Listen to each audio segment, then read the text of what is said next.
methylamine,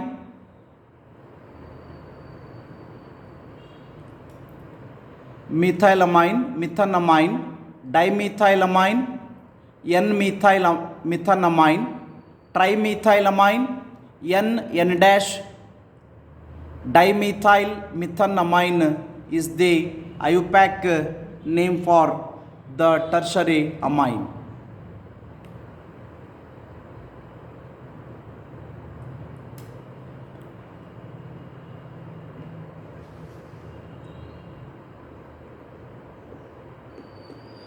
Okay, this much information regarding the nomenclature of the organic compound. ಒಂದು ಮಾರ್ಕಿಗೆ ಕೇಳೋ ಸಾಧ್ಯತೆ ಇರುತ್ತೆ, ಅದನ್ನು ಕೂಡ ನೋಡ್ಕೊಂಬಿಡಿ. ನಿಮಗೆ ಹೇಳ್ತಾ ಇದ್ದೆ ನಾನು, ಈ ಟಾಪಿಕನ್ನು ನೀವು ಅವಾಯ್ಡ್ ಮಾಡಬಹುದು, ಆದರೆ ಕಂಡೀಷನ್ ಏನಂದರೆ ಇನ್ನುಳಿದಿರ್ತಕ್ಕಂಥ ಟಾಪಿಕ್ ಅದ ಕಂಪ್ಲೀಟ್ ಇನ್ಫಾರ್ಮೇಷನ್ ಗೊತ್ತಿದ್ದಾಗ ಈ ಅಮೈನ್ಸ್ ಟಾಪಿಕನ್ನು ಅವಾಯ್ಡ್ ಮಾಡ್ಬೋದು. ಯಾಕೆ ಅಂದರೆ ಪಾರ್ಟ್ ಎದಲ್ಲಿ 1 ಮಾರ್ಕಿನ ಕ್ವಶನ್ ಇರೋದಿಲ್ಲ, ಪಾರ್ಟ್ ಬಿದಲ್ಲಿ 2 ಮಾರ್ಕಿನ ಕ್ವಶನ್ ಇರುತ್ತೆ, ಬಟ್ ಬೇರೆ ಟಾಪಿಕ್ ಮೇಲೂ ಇರೋದ್ರಿಂದ ಚಾಯ್ಸ್ ಮಾಡ್ಬೋದು. ಇನ್ನು ಕ್ವಶನ್ ನಂಬರ್ 36 ಮೇಲೆ 2+2+1 ಅಥವಾ 3+2ದಲ್ಲಿ ಕ್ವಶನ್ಸ್ ಇರುತ್ತೆ, ಅದನ್ನು ಅವಾಯ್ಡ್ ಮಾಡ್ಬೋದು. ಯಾಕಂದರೆ ಬೇರೆ ಟಾಪಿಕ್ಸನ್ನು ಪರ್ಫೆಕ್ಟ್ ಮಾಡಿಕೊಂಡಾಗ ಫೈನಲ್ ಡಿಸಿಷನ್ ನಿಮ್ಮದು. So most probably we are giving you the guidelines to avoid the topic amines, but I will go for the preparation, important methods of preparation and some important chemical properties for the amines I will going to discuss. Final decision ಏನು ಮಾಡ್ತೀರಿ ಅನ್ನೋದನ್ನು ನೀವೇ ನಿರ್ಧಾರ ಮಾಡಬೇಕು. Amines ಅಂದರೆ NH2 ಗ್ರೂಪನ್ನು ಹೊಂದಿ ಯಾವುದೇ organic group ಇರ್ಬೋದು, ಎಲಿಫೆಟಿಕ್ ಅಥವಾ ಎರೋಮೆಟಿಕ್ ಗ್ರೂಪ್ ಇದ್ದರೆ ಅದಕ್ಕೆ ಪ್ರೈಮರಿ ಅಮೈನ್ಸ್ ಅಂತೀವಿ. R-NH ಇದ್ದರೆ ಸೆಕೆಂಡರಿ ಅಮೈನ್, R-N ಇದ್ದರೆ ಟರ್ಷರಿ ಅಮೈನ್ ಆಗಿರುತ್ತೆ. I have given you the example for each ಒಂದನೇದು ಪ್ರೈಮರಿ, ಎರಡನೇದು ಸೆಕೆಂಡರಿ, ಮೂರನೇದು tertiary. I have not written the common name, I have written the UPAC name. First one common name is methylamine, UPAC name is aminomethane. Second compound common name is dimethylamine, its UPAC name is N-methyl-methanamine. Third compound I have written is an example for tertiary amine, its common name is trimethylamine, its IUPAC name I have written, little difficult, you must practice in that manner. N-dash, the meaning ಏನಂದರೆ ನೈಟ್ರೋಜನ್ಗೆ 2 extra methyl group ಹತ್ತಿದವು ಅನ್ನೋದಕ್ಕೋಸ್ಕರ N-dash ಅಂದಿದ್ದೀನಿ. 2 methyl ಗ್ರೂಪ್ಸ್ಗಳು ಹತ್ತಿರೋದ್ರಿಂದ dimethyl ಅಂದು ಮಿಥನ್ amine ಅಂತ ಹೇಳಿದ್ದೀನಿ. N-dash dimethyl methanamine is the IUPAC name for the tertiary amine which I have written. Let us go for some of the important methods of preparation of the primary amines. ಇನ್ಮೇಲೆ discuss ಮಾಡೋದು ಮುಖ್ಯವಾಗಿ ಸಂಬಂಧಪಟ್ಟಿದ್ದು primary ಅಮೈನ್ಗಳಿಗೆ. First method of preparation, methods of preparation. First one very important is Hoffman's bromamide synthesis. Hoffman's bromamide synthesis is the important method of preparation of the primary amine, such that when acid amide or CONH2 is called acid amide is treated with bromine water and aqueous potassium hydroxide solution or sodium hydroxide solution in presence of acetic acid, glacial acetic acid condition ದಲ್ಲಿ heat ಮಾಡಿದರೆ ನೀವು expect ಮಾಡ್ತಕ್ಕಂಥ primary amine RNH2 ಬರುತ್ತೆ. By ಪ್ರಾಡಕ್ಟ್ಸ್ಗಳಾಗಿರ್ತಕ್ಕಂಥ K2CO3 ಮತ್ತು 2KBr ಮತ್ತು 2H2O are the by products for that reaction. Generally ಬರೆದಿದ್ದೀರಿ ಅಂದರೆ simple ಆಗಿರುವ ಎಕ್ಸಾಂಪಲ್ನ ತೆಗೆದುಕೊಳ್ಳಿ. ಈ ಮೆಥಡಲ್ಲಿ ಯಾವುದೇ ಎಲಿಫೆಟಿಕ್ಕು ಯಾವುದೇ ಎರೋಮೆಟಿಕ್ ಪ್ರೈಮರಿ ಅಮೈನನ್ನು ಯಾವುದೇ ಟೈಪ್ ರೆಸ್ಟ್ರಿಕ್ಷನ್ ಇರದ ರೀತಿಯಲ್ಲಿ ತಯಾರಿಸಬಹುದಾಗಿದೆ.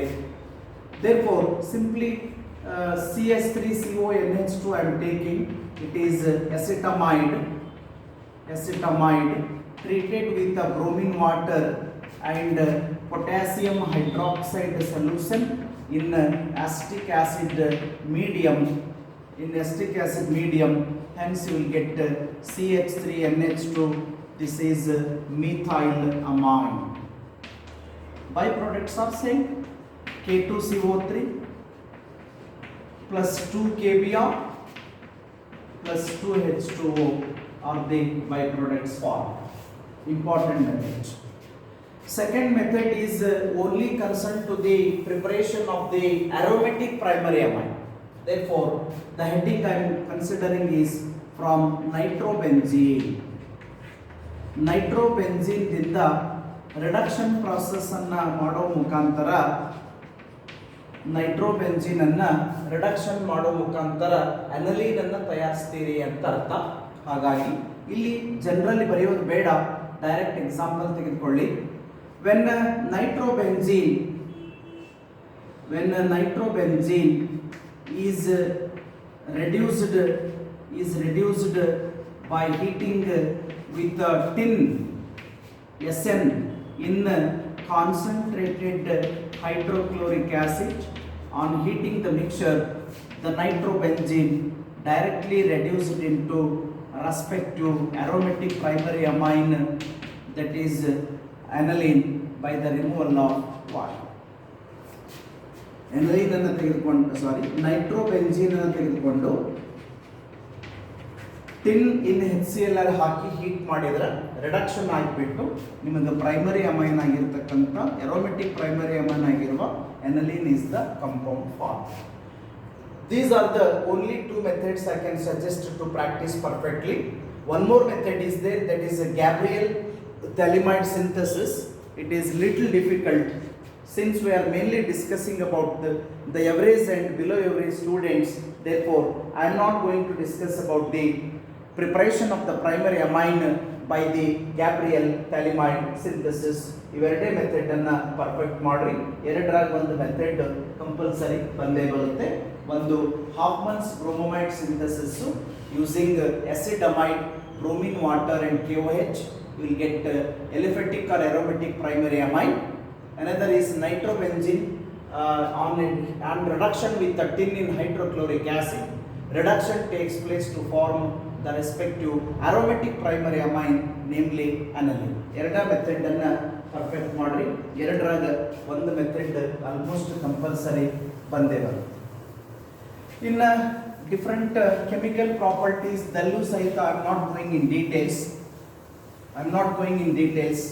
Some of the very important properties can be expected in the examination. I am going to consider under the properties is carbylamine test.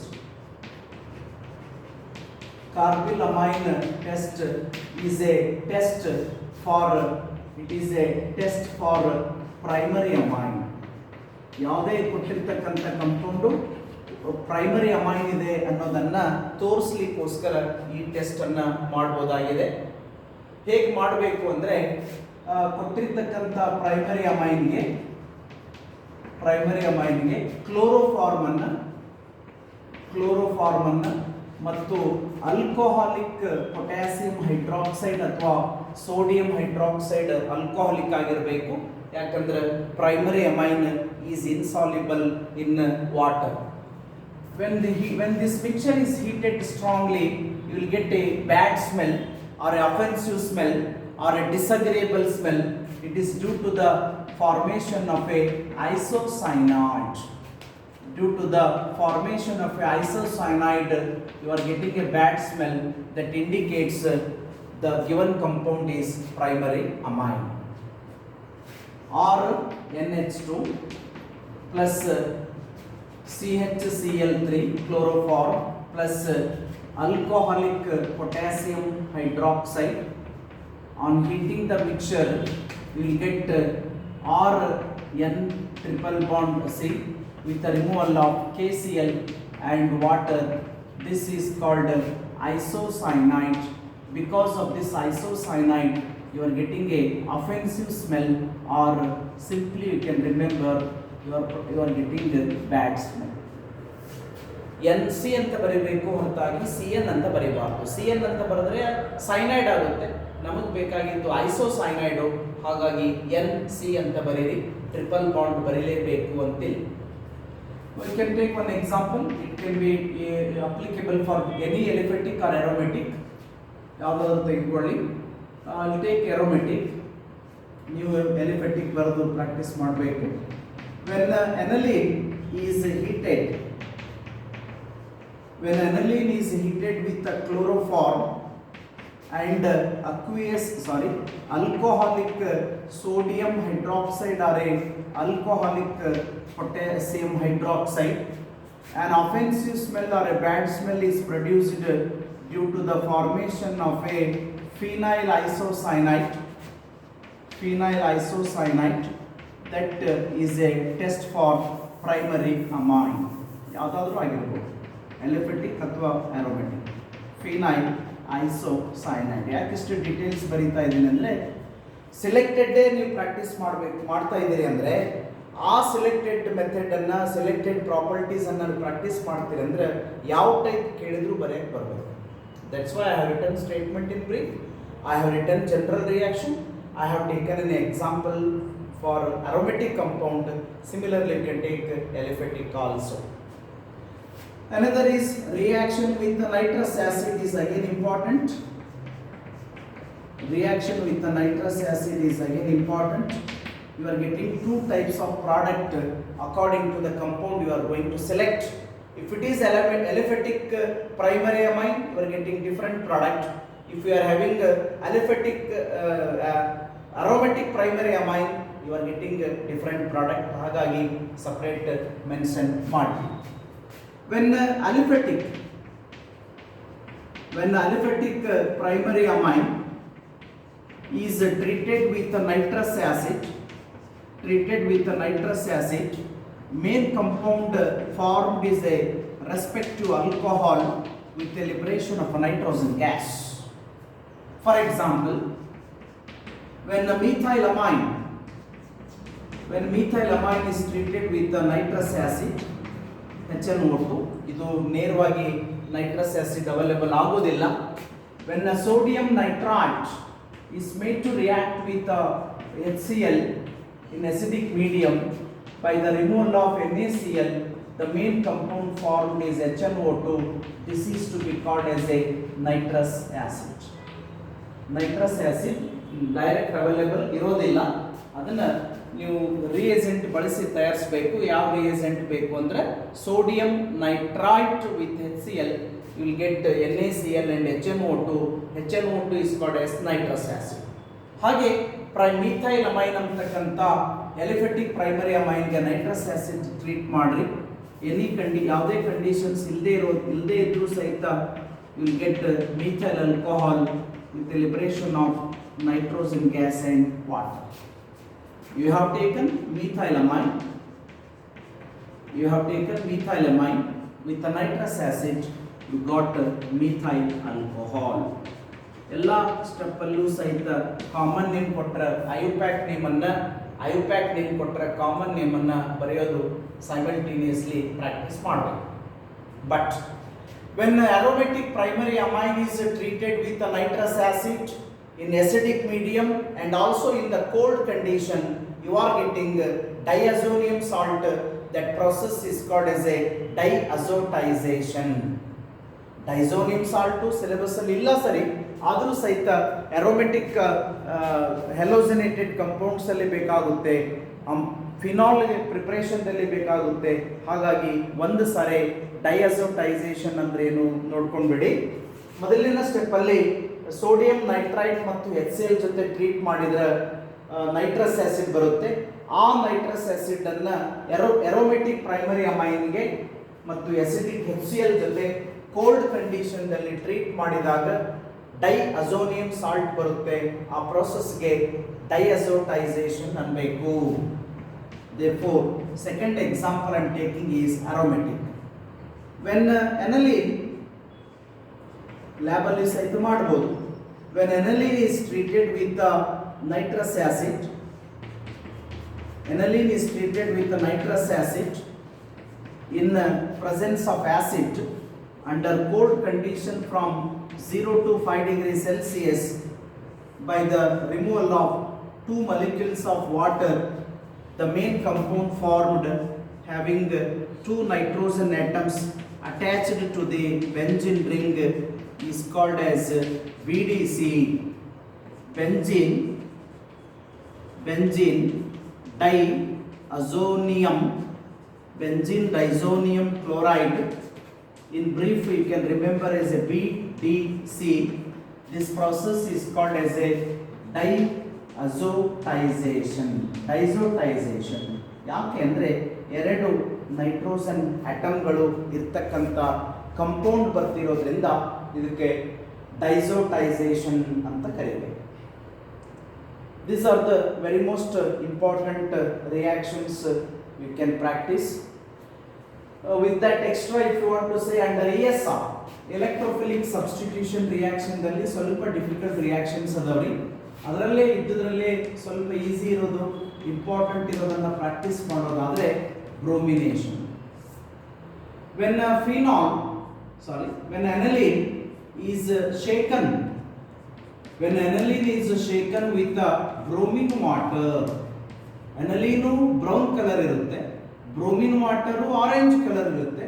ಎರಡನ್ನು ಒಂದಕ್ಕೊಂದು ಮಿಕ್ಸ್ ಮಾಡಿ ಪರ್ಫೆಕ್ಟ್ ಶೇಕ್ ಮಾಡ್ರಿ, both colour disappears. The brown colour of the aniline, orange color of the bromine gets discharged because you are getting white precipitate of the 2,4,6 tribromo aniline is the product formed. Because of this product you got white precipitate. 2,4,6 tribromo aniline is the main product formed, that is having the white precipitate nature. Disappearance of the compound itself indicates the compound you have taken is unsaturated. This is the simple test for unsaturation. ಕೊಟ್ಟಿರೋ organic compound unsaturated ಹೌದು ಅಲ್ಲೋ ಅಂತ ಹೇಳಲಿಕ್ಕೆ ಒಂದು simple test ಮಾಡ್ಬೋದು. ಏನಂದ್ರೆ ಆ ಕಂಪೌಂಡ್ಗೆ ಆರೆಂಜ್ ಕಲರ್ ಇರ್ತಕ್ಕಂಥ ಬ್ರೋಮಿನ್ ವಾಟರ್ ಹಾಕಿ ಶೇಕ್ ಮಾಡ್ರಿ, ಕಲರ್ ಡಿಸಪಿಯರ್ ಆಗುತ್ತೆ. ಆ ಕಲರ್ ಡಿಸಪಿಯರ್ ಆಯಿತು ಅಂದರೆ definitely it is an unsaturated compound ಅಂತ ಹೇಳ್ಬೋದು. ಇನ್ನೊಂದ್ಸಲ ರಿಕಾಲ್ ಮಾಡ್ಕೊಂಡ್ಬಿಡಿ. I have given very selected preparation, selected properties ಕೊಟ್ಟಿದ್ದೀನಿ. Under the heading of preparation I have covered only the Hoffman's bromomide synthesis for aliphatic and aromatic primary amine. I have covered preparation of the aromatic amine, namely aniline, from nitrobenzene by reduction process ಎರಡೇ ಸಾಕು. Gabriel ಥೆಲಿಮೈಡ್ ಕಷ್ಟ ಇದೆ, ಯಾರು intelligent ಇದ್ದೀರಿ ಅವರು practice ಮಾಡಿ. It is discussed in the regular class also. Then there are three preparation properties we studied for primary amine. One is carbylamine test, is a test for primary amine. ಅದಕ್ಕೆ ಏನು ಮಾಡಬೇಕು, any primary ಅಮೈನ್ಗೆ chloroform ಮತ್ತು alcoholic AOH ಅಥವಾ NaOH ಹಾಕಿ heat ಮಾಡಿರಿ. ಕಾರ್ಬಿಲಮೈನ್ ಅಥವಾ isocyanide ಬರ್ತಿರೋದ್ರಿಂದ ಆಫೆನ್ಸಿವ್ smell ಅಥವಾ bad smell produce ಆಗುತ್ತೆ ಅಂತ ಹೇಳ್ತೀರಿ. You can take aliphatic or aromatic compound, it must be a primary amine. Nitrous acid ಜೊತೆ ಕೇರ್ಫುಲ್ ಆಗಿರಬೇಕು. Aliphatic primary amine with nitrous acid ಆದರೆ respective alcohol with nitrogen gas ಬರುತ್ತೆ. aromatic primary amine with the nitrous acid in acid medium under cold condition, if you taken, you are getting BDC, benzene diazonium chloride. That process is called as a diazotization. Another easy important is bromination under ESR. When aniline is shaken with the bromine water, the orange color of the bromine gets discharged to form the white precipitate of a 2,4,6 tribromo aniline, indicates it is a unsaturated. Other type of ಬೇರೆ electrophilic substitution reaction ಸ್ವಲ್ಪ difficult ಇದೆ, ಯಾಕಂದರೆ NH2 ಅಂತಕ್ಕಂಥ group basic ಆಗಿರೋದ್ರಿಂದ direct ESR ಮಾಡಲಿಕ್ಕೆ ಬರೋದಿಲ್ಲ. ಅದನ್ನು ಎಸಿಟೈಲೇಷನ್ ಮಾಡಿ ಅಸಿಟಿನಲೈಡನ್ನು ಪಡೆದುಕೊಂಡು NH2 ಗ್ರೂಪನ್ನು ಪ್ರೊಟೆಕ್ಟ್ ಮಾಡಿ ತದನಂತರ ನೈಟ್ರೇಷನ್ ಸಲ್ಫೋನೇಷನ್ಗೆ ಹೋಗ್ಬೋದು. That have avoided. With this if you practice only this much, out of 7 marks at least 5 mark you can expect definitely. Out of out ಬರಬೇಕು ಅಂದರೆ ಇದ್ರ ಜೊತೆಗೆ ಎಕ್ಸ್ಟ್ರಾ ಎಲ್ಲದೂ ಕಲ್ತ್ಕೊಳ್ಳೇಬೇಕು. ನಾವು ಈಗ ಉದ್ದೇಶ ಇರೋದು ಎವರೇಜ್ ಸ್ಟೂಡೆಂಟ್ಗೋಸ್ಕರ. ಅದು therefore I have given you the selected part.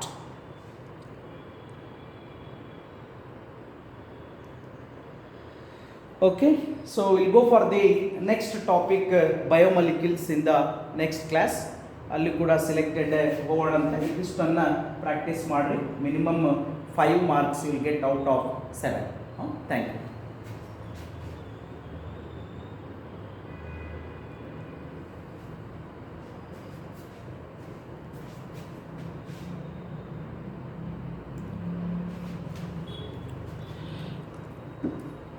ಇದರಲ್ಲಿ ಬೇಸಿಕ್ ನೇಚರ್ ಆಫ್ ದ ಅಮೈನ್ಸನ್ನು ಕವರಪ್ ಮಾಡಿಲ್ಲ ನಾವು.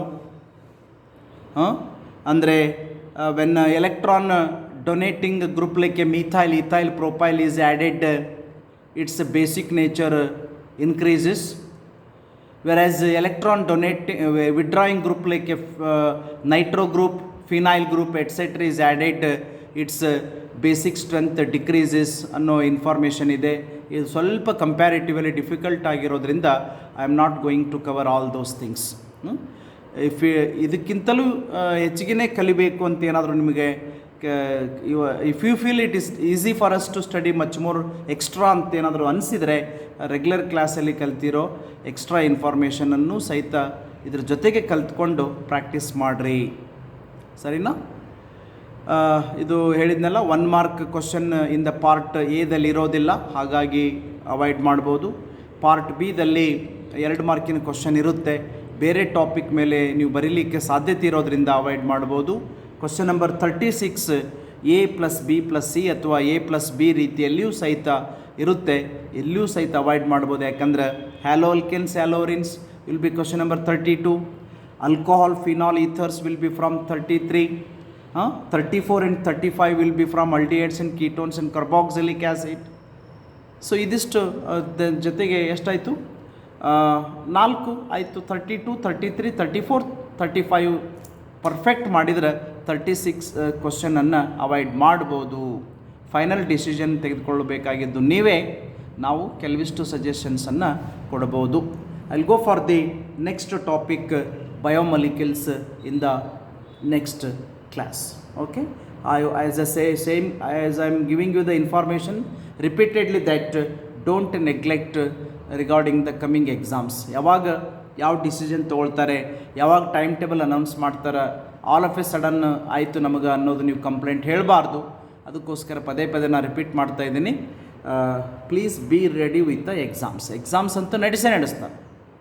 ಎಕ್ಸಾಮ್ ನಡೆಯೋದಿಲ್ಲ ಅನ್ನೋದು ಸದ್ಯದ ಪರಿಸ್ಥಿತಿಯಲ್ಲಿ ಒಪ್ಪಲಿಕ್ಕಾಗಲ್ಲ. ಎಕ್ಸಾಮ್ಸ್ ನಡೆಸ್ತಾರೆ. ದಯವಿಟ್ಟು ನೀವು ಅದಕ್ಕೆ ಪ್ರಿಪ್ರೇಷನ್ ಮಾಡ್ತಾನೇ ಇರ್ರಿ. ಒಂದು ನಿಮಗೆ ಹೆಲ್ಪ್ ಮಾಡ್ತಾ ಇದ್ದಾರೆ ಅವ್ರು, ಏನಂದರೆ ಮಿನಿಮಮ್ 10 to 15 days ಅರ್ಲಿ ನಾನು ನಿಮಗೆ ತಿಳಿಸ್ತೀವಿ ಅಂತ ಹೇಳಿದ್ದಾರೆ. ಹೌದಾ? ಸೊ ಈಗ ನೀವು just simple touch with the subject ಇದ್ದರೆ ಇನ್ನೂ 15 days ಅರ್ಲಿ ನಿಮಗೆ ಮತ್ತೆ ಟೈಮ್ ಟೇಬಲ್ ಅನೌನ್ಸ್ ಮಾಡಿದರೆ ಈಗ ಓದಿರ್ತಕ್ಕಂಥ ಎಲ್ಲ ಇನ್ಫಾರ್ಮೇಷನನ್ನು ಮತ್ತೊಂದು ಸಲ ನೀವು ಅವಾಗ ವಿತಿನ್ 15 days ಪ್ರಾಕ್ಟೀಸ್ ಮಾಡಿದರೆ many student are maximum students can get maximum marks. ಯಾರು ಎಕ್ಸಾಮ್ಸ್ ಇರಲ್ಲ ಬಿಡು ಅಂತ ನೆಗ್ಲೆಕ್ಟ್ ಮಾಡ್ತೀರಿ, all of a sudden time table announce ಮಾಡ್ತಾರೆ, ಏನೂ ಓದಿರೋದಿಲ್ಲ, ಆವಾಗ ಹರಿಬರಿಯಲ್ಲಿ ಅರ್ಧಂಬರ್ಧ ಓದಿ ಎಲ್ಲದನ್ನೂ ಇನ್ಕಂಪ್ಲೀಟ್ ಬಂದರೆ ಮಾರ್ಕ್ಸ್ ಬರೋದಿಲ್ಲ. ನಿಮ್ಗೆ ಗೊತ್ತಿರಲಿ, ನಾವು ವ್ಯಾಲ್ಯೂ ಬೇಸ್ಡ್ ಪಾಯಿಂಟ್ಸ್ಗೆ ಮಾರ್ಕ್ಸ್ ಇರ್ತವೆ ಹೊರತಾಗಿ ಅನವಶ್ಯಕವಾಗಿ ಪೇಪರ್ ತುಂಬ ಮ್ಯಾಟ್ರ್ ಬರೆದು ಬಂದರೆ ಮಾರ್ಕ್ಸ್ ಬರ್ತವೋ ಅನ್ನೋ ಕಾನ್ಸೆಪ್ಟ್ ನಮ್ಮಲ್ಲಿ ಇರೋದಿಲ್ಲ. ಭಾಳ ಮಾಹಿತಿ ಬರೆದ್ರೆ ಭಾಳ ಮಾರ್ಕ್ಸ್ ಬರ್ತವೆ ಅನ್ನೋದು ನಮ್ಮಲ್ಲಿಲ್ಲ. ಟು ದ ಪಾಯಿಂಟ್ ಅನ್ನು ಬರೀಬೇಕು. ಸ್ಪೆಷಲಿ ಕನ್ಸರ್ನ್ ಟು ಕೆಮಿಸ್ಟ್ರಿ ಹೇಳೋದಾದರೆ ಪೇಸ್ ಟುಗೆದರು ಬರೀತಕ್ಕಂಥ ಯಾವ ಕ್ವಶನ್ಸು ನಾವು ಕೇಳೋದಿಲ್ಲ. ಭಾಳ ಅಂದರೆ ಅರ್ಧ ಪೇಜ್ ತುಂಬಿಸಿದ್ರೆ ನಿಮಗೆ ಮಿನಿಮಮ್ 3 ಅಥವಾ ಮ್ಯಾಕ್ಸಿಮಮ್ 4 ಮಾರ್ಕ್ಸ್ ಬರುತ್ತೆ. ಸ್ವಲ್ಪ ಲೆಂದಿ ಬರೆಯೋದು ಎಲ್ಲಿರ್ಬೋದು ಅಂದರೆ ಕ್ಯಾಲ್ಕುಲೇಷನ್ ಆಫ್ ಪ್ಯಾಕಿಂಗ್ ಎಫಿಷಿಯನ್ಸಿ ಮತ್ತು derivation of the integrated rate constant ಇಂಥವು ಕೆಲವಿಷ್ಟು ಸ್ವಲ್ಪ ಲೆಂದಿ ಪೇಜ್ ಬೇಕಾಗ್ಬೋದು. ಬಿಟ್ಟರೆ ಇನ್ನುಳಿದ ಯಾವುದಕ್ಕೂ ಸಹಿತ ಭಾಳಷ್ಟು ಪೇಜಸ್ ಅವಶ್ಯಕತೆ ಇರೋದಿಲ್ಲ. ದಯವಿಟ್ಟು ಎಷ್ಟು ಮಾರ್ಕ್ಸಿಗೆ ಕೇಳಿದ್ದೀವಿ ಅದ್ರ ತಕ್ಕ ಹಾಗೆ ಬರೆದು ಒಳ್ಳೆ ಮಾರ್ಕ್ಸ್ ತೆಗೆದುಕೊಳ್ಳಲಿಕ್ಕೆ ಪ್ರಯತ್ನ ಮಾಡಬೇಕು. Okay, thank you.